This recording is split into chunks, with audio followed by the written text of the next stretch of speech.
Superscript 6, which reads World Bank World Development Report 2004, Making Services Work for Poor People, Washington, D.C., World Bank 2003. Returning to the text, the report documented the low quality of services and the lack of accountability, including the chronically high absenteeism of service providers. It argued that community accountability is one of the best ways to improve failing services.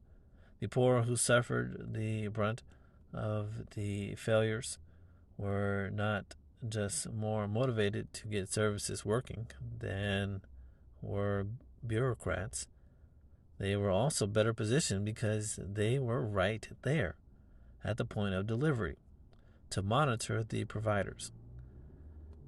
If they were empowered to apply their motivation and monitoring advantages, they would hold providers accountable and services would improve. In practice, this empowerment took the form of establishing community oversight bodies for schools and clinics and providing communities with information about their rights and the services they should expect. International agencies, non-governmental organizations, and governments were all looking to integrate the approach into their work. There were reasons to think that community accountability would work in practice.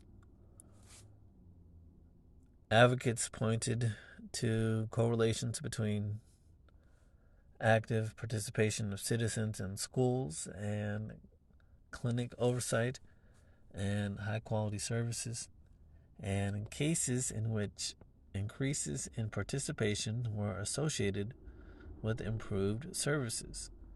A popular example was documented in a study from Uganda, in which the government had started dispersing grants directly to schools.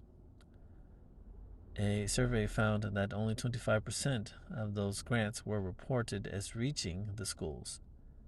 In response, the government started informing communities of how much money had been allocated to each school. And a few years later, 82% of the grants were reported to be reaching the schools. Superscript 7, which reads Ravita Rainika and Jacob Svesson, The Power of Information in Public Services, Evidence from Education in Uganda, Journal of Public Economics, 95, 2001, pages 956 to 966, returning to the text.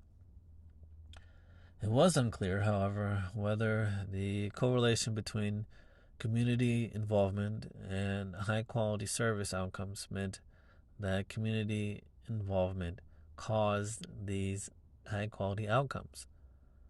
Communities with high levels of citizen involvement tend to be different from those with low levels of involvement in a number of ways.